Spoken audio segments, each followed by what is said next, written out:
Bé, gràcies, Enric. Com ell diu, per fer de taloner del següent convidat, d'Antonio Gutiérrez Rubí. Y uno de los temas que citaba Enrique era el de la política, y nos decía que nuestro invitado hoy nos hablaría de política. No sé si es tanto de política o de estrategia, porque de lo que creo que Antonio nos va a hablar es de cómo decodificar la estrategia que hay detrás de los movimientos políticos que están polarizando el mundo y que a menudo parece que es algo, vamos a decir, casual, cuando quizá es más bien causal y hay una intencionalidad detrás que hace que luego esa gente pueda amplificar sus mensajes y llegar mucho más lejos. Que nos lo cuente él mismo. Antonio Gutiérrez Rubí, andaban. Buenas tardes, muchas gracias por la invitación. Este mes de diciembre del 2025 cumplo 40 años como director de mi propia compañía. Y perdonad este momento así como personal e íntimo, pero quizás por esa razón estoy un poco nostálgico. Y quería comentaros de por qué este lugar es tan importante, en el lugar en el que estamos, la Casa Llotja de Mar. Donde estáis ahora sentados era el antiguo parquet de la Bolsa de Barcelona, hasta el 1994.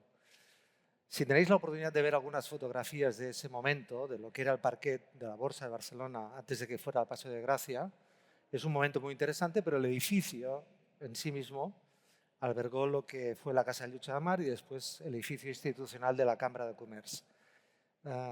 Mi primer cliente fue la Cámara de Comercio de Barcelona.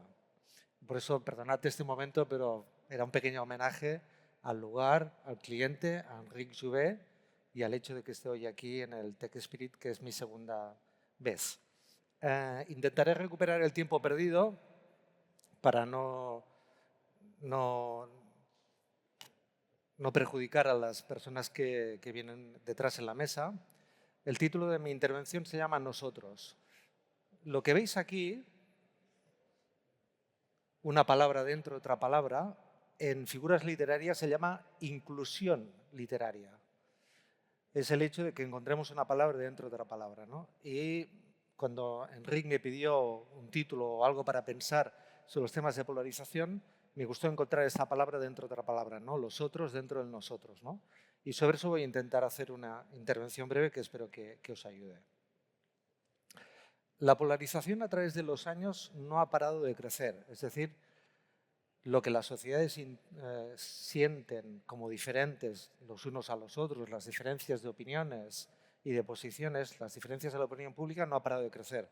De hecho, estamos viviendo los últimos 20, 30 años el incremento más importante de la polarización.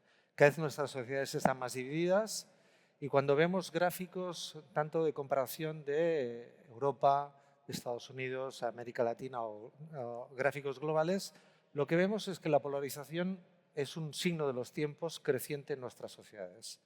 Por lo tanto, estamos en un tiempo polarizado, crecientemente polarizado, y que lleva 2 o 3 décadas provocando estas divisiones en nuestras sociedades. En España, el 80% de los españoles considera que la crispación política ha aumentado notablemente. Y además estamos viendo unas brechas de género muy importantes. Y este es un dato que quiero significaros. Nunca en la historia de las ciencias sociales, nunca habíamos tenido diferencias tan importantes entre hombres y mujeres, especialmente sub-30, a la hora de entender el mundo, de identificar valores, de tener posiciones políticas. Nunca habíamos tenido diferencias de 20, 30, 40 puntos en una generación. O dicho de otra manera, todas las generaciones anteriores, desde la baby boomer, la mía y las anteriores, las diferencias entre hombres y mujeres nunca eran superiores al 5, máximo el 10%. Esta es la vez en la que tenemos una generación, la generación Z, en donde chicos y chicas, hombres y mujeres, sub 30, que coinciden con el periodo del 98, el año que nace Google, hasta justo antes de la pandemia, en donde hombres y mujeres, chicos y chicas, tienen tales profundas diferencias. Si os parece si queréis lo ilustro en un ejemplo muy reciente. En las últimas elecciones en Alemania, si las elecciones las hubiéramos concentrado entre hombres y mujeres, habría ganado para los hombres un partido totalmente diferente del de las mujeres. Las mujeres habrían ganado Die Linke, la izquierda, para los hombres habría ganado ACD, la ultraderecha. Ninguna de esas dos fuerzas quedaron ni primera ni segunda, para entendernos. Es decir, nuestras sociedades están avanzando hacia niveles de trinchera sociológica, política, en términos de opinión pública, muy notables. De hecho, escribí un libro ahora recientemente, he traído aquí un par de ejemplares por si pueden ser útiles para la organización, sobre la polarización, soledad y algoritmos, ¿no?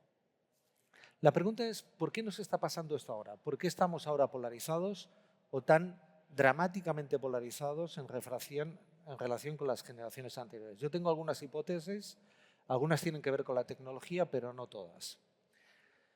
El primero, la polarización ayuda al sesgo de confirmación, o el sesgo de confirmación refuerza las polarizaciones. Es muy difícil cambiar de opinión. Nuestro cerebro no está suficientemente preparado para cambiar de opinión y, por lo tanto, cuando estudias neurociencia o estudiamos la investigación neurocientífica, nos damos cuenta que es mucho más fácil asentarnos en un prejuicio que no cambiar de juicio. Por lo tanto, sesgo de confirmación. Segundo, estamos en un ecosistema informativo fragmentado, emocional, de competencia por la atención. El bien escaso es el tiempo, el bien abundante es la información, que es muy fértil para la desinformación, en donde cada vez más hay bulos, mentiras, manipulaciones que ayudan a las plataformas que los divulgan y los promueven a fidelizar, hay mucho ruido de fondo, no sé, a fidelizar y a retener a las audiencias. De hecho, para 8 de cada 10 catalanes, en la última encuesta del CEO de noviembre, creen que las fake news circulan habitualmente por redes sociales y no solamente eso, sino que además las han consumido y se las han creído. Paréntesis. Las personas con mayor formación son las que más se creen las fake news. Y eso tiene que ver con el sesgo de confirmación. ¿Cómo un tipo tan inteligente como yo, que recibe en su celular o en su timeline una información, no va a saber si es cierto o no es cierto? Por lo tanto, los sesgos de confirmación tienen estas paradojas de hacer que creamos con mayor facilidad una mentira o un bulo en información. Además está la desconfianza, la insatisfacción, el malestar, el cabreo de nuestras sociedades, que hace que cuando hay bronca, los extremos o los culpables encuentren un terreno muy fértil. Lo vemos en muchos gráficos y en muchos estudios recientes. El 75% de los catalanes, CEO también de noviembre, considera que el gobierno oculta información. No estoy hablando de un 5, un 10, un 15, estoy hablando del 75. 3 de cada 4 catalanes están convencidos que su gobierno, los gobiernos en todos los niveles, ocultan información relevante. En ese sentido, los contenidos negativos que provocan indignación, que provocan una reacción, que trabajan el estómago, ¿no? Que trabajan esta zona y no trabajan esta ni esta, estos contenidos, digamos, más viscerales, virales, son atajos cognitivos para tener rápidamente un prejuicio que no nos obliga a tener que pensar si está bien o está mal, si es cierto o no es cierto lo que estamos consumiendo. De hecho, nuestro cerebro es muy perezoso, tiene muchísimas neuronas, millones de neuronas, pero todas están en una gran siesta intelectual. Es mucho más fácil creerte un prejuicio y afincarte en él porque te da una seguridad frente a la disonancia cognitiva, frente a la diversidad de opiniones que te pone en jaque y que te pone en jaque de tus propias convicciones. Por eso los atajos cognitivos. De hecho, hay más probabilidades de compartir una noticia falsa o negativa en redes sociales.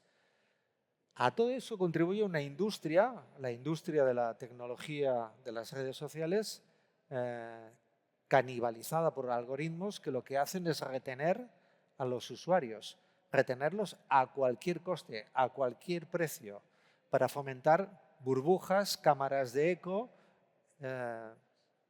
cámaras virtuales, celdas virtuales, prisiones virtuales, por el cual el feed actúa como un espejo y cada vez te suministran de manera como un pequeño goteo una especie de información que te narcotiza y te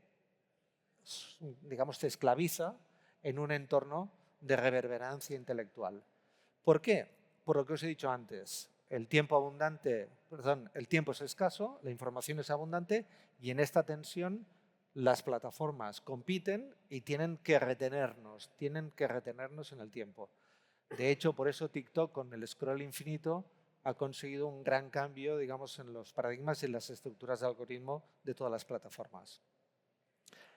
Eso empieza a ser muy interesante, no desde ahora, sino ya llevamos unos cuantos años, para las estrategias políticas. Por algo que vais a entender muy fácilmente. Cuando narcotizas y creas cámaras de reverberancia, fidelizas los núcleos duros. En política siempre los electores, decimos los estrategas, que podemos dividirlos en núcleos duros y núcleos blandos. Los núcleos duros son aquellos que te van a votar, pase lo que pase, hagas lo que hagas, lo hagas bien o lo hagas mal. Son aquellos que se ponen la camiseta, se pintan y se militarizan. Los núcleos blandos son aquellos que pueden cambiar de opinión, pueden votar a otro partido, pueden estar en transición, tienen dudas entre un partido u otro, tienen dudas en ir o no ir. A eso se llaman núcleos blandos. Los núcleos duros, cuando se conquistan y se fidelizan, es más fácil ir al combate electoral, porque con un núcleo duro fidelizado es mucho más fácil diseñar estrategias solo para los núcleos blandos de manera sectorializada o segmentada. Por eso, también, las campañas electorales, los partidos políticos, los estrategas, la industria electoral está usando tecnologías, metodologías, herramientas y estrategias para fidelizar los núcleos duros, hacerlos robustos, inalterables, impermeables a cualquier disonancia cognitiva e ir simplemente después a la captura de los votos blandos o los votos en disputa o los votos en frontera. Por todas estas razones, estamos viendo que la polarización tecnológica, social, política, tiene unos efectos en nuestras sociedades, a mi juicio, que merecen una reflexión importante. Primero, vamos a ver efectos sociales o de opinión pública. Se consolida cada vez más la creencia, no la ciencia. Se consolida más aquello que opinamos en lo que creemos.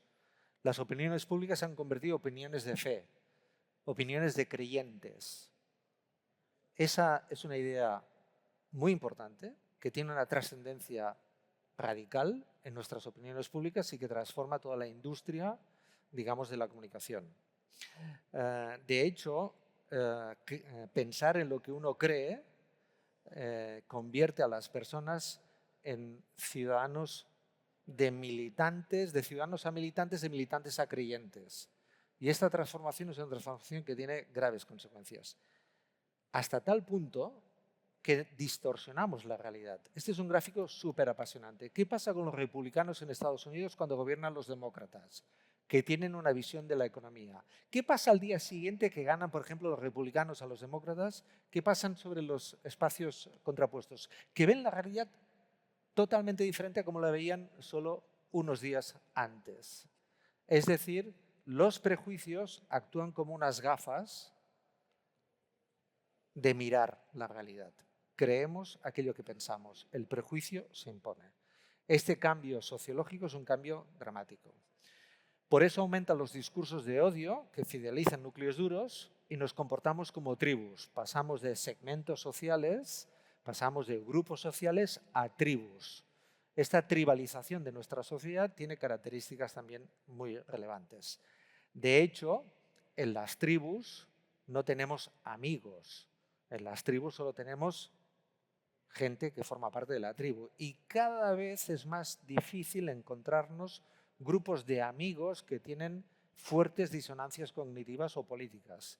De hecho, en Estados Unidos, en Europa y en otros países, cada vez te casas con las mismas personas que piensan lo mismo que tú y no con personas que tienen otras ideas, y tus núcleos de amigos cada vez son más reducidos.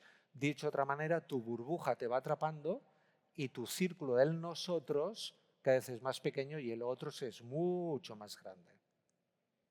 republicanos y demócratas tienen pocas probabilidades de casarse con personas del partido contrario. Y este es un cambio radical en las composiciones de nuestras sociedades. Se deteriora la convivencia y somos más infelices. Y quizás pensaréis que estoy exagerando, pero no, todo lo contrario. Una de las lecciones de esta investigación que hicimos este año es cómo la polarización y la división y la soledad no deseada está provocando infelicidad importante, sobre todo en el sub-30. ¿Qué efectos económicos tiene? Uno, muy importante, disminuye la cooperación política, interterritorial, intersectorial e intergubernamental.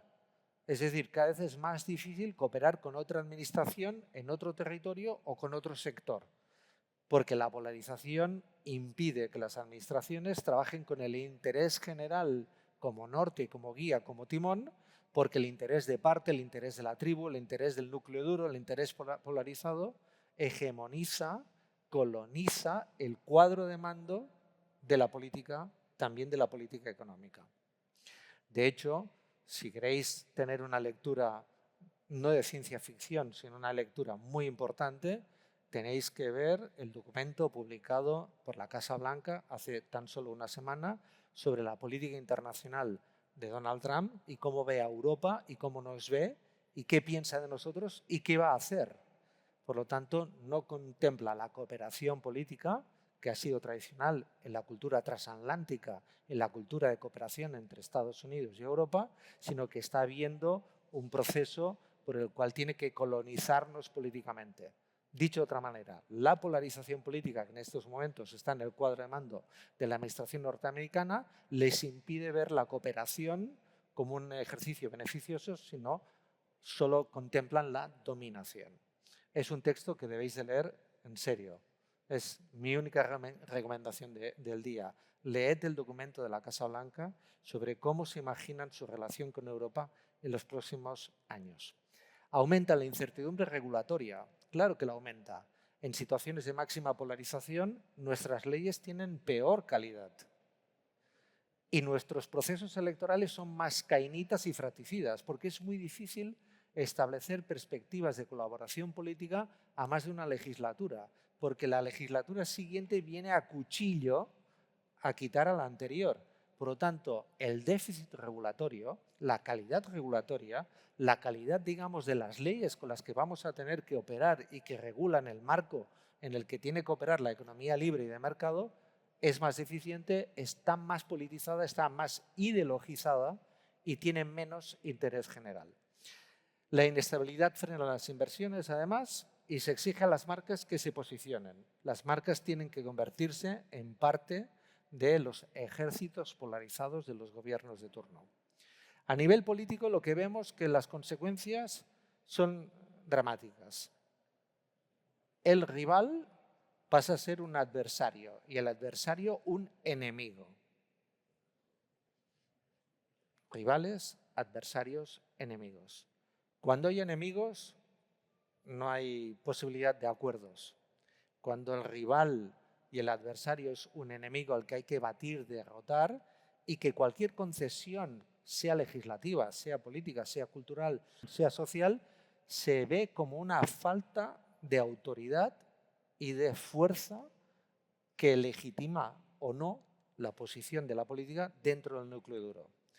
Por lo tanto, se está normalizando en todo el mundo la idea de que el otro, en esos nosotros, ese otro es más deshonesto, es menos inteligente, es más inmoral.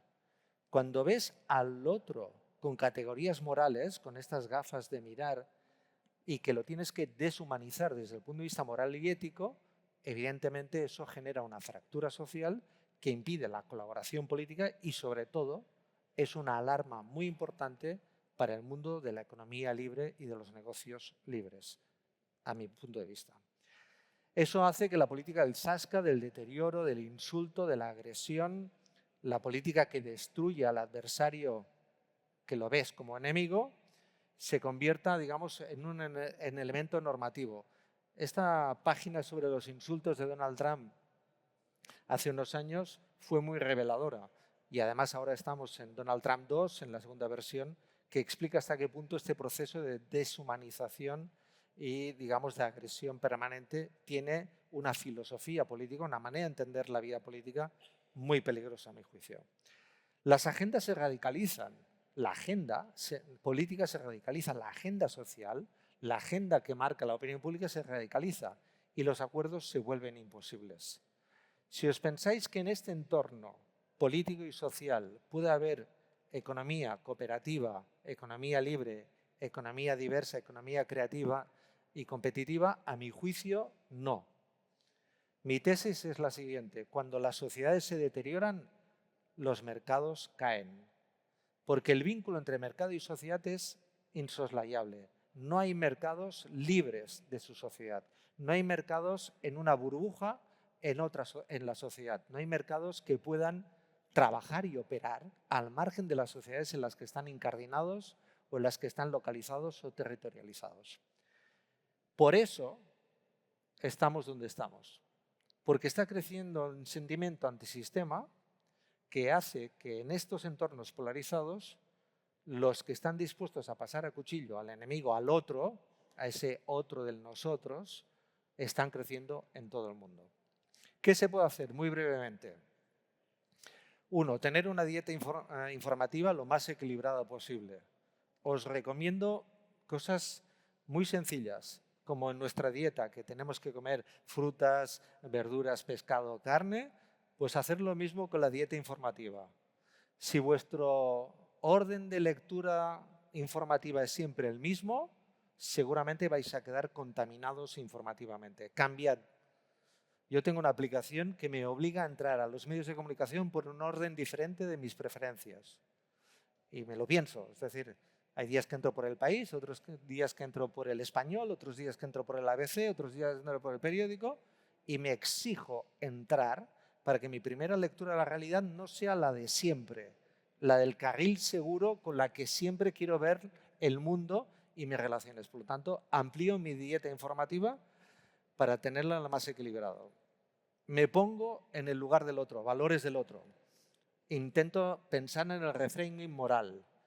Hoy estaba revisando un hermoso, digo así, videoclip de Meloni, de la presidenta de Italia, que hacía una defensa del Belén, del pesebre, como figura moral.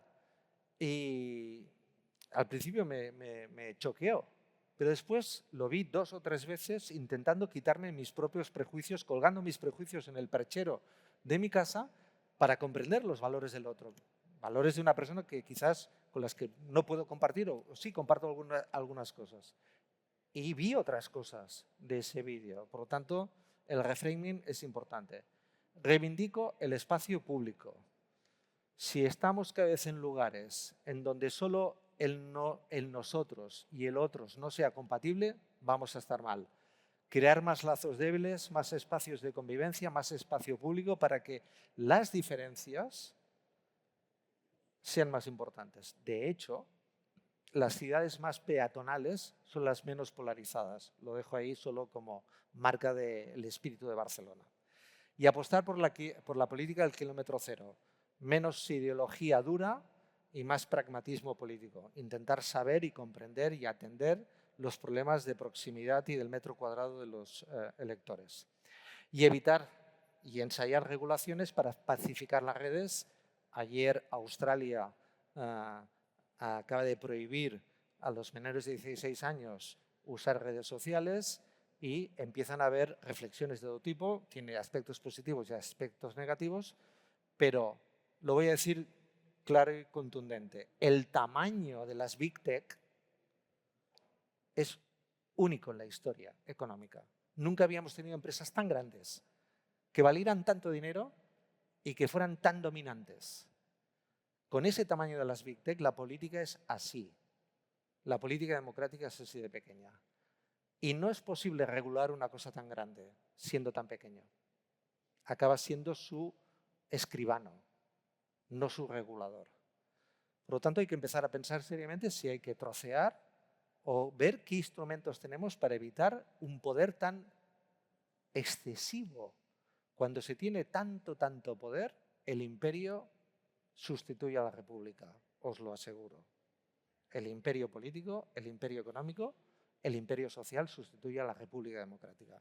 Por lo tanto, hay que enseñar regulaciones para pacificar las redes y, finalmente, cultivar la moderación, porque la moderación, además de que es bueno para la salud personal, a veces también modera los espacios, ¿no? Muchas gracias y creo que he ganado un tiempo.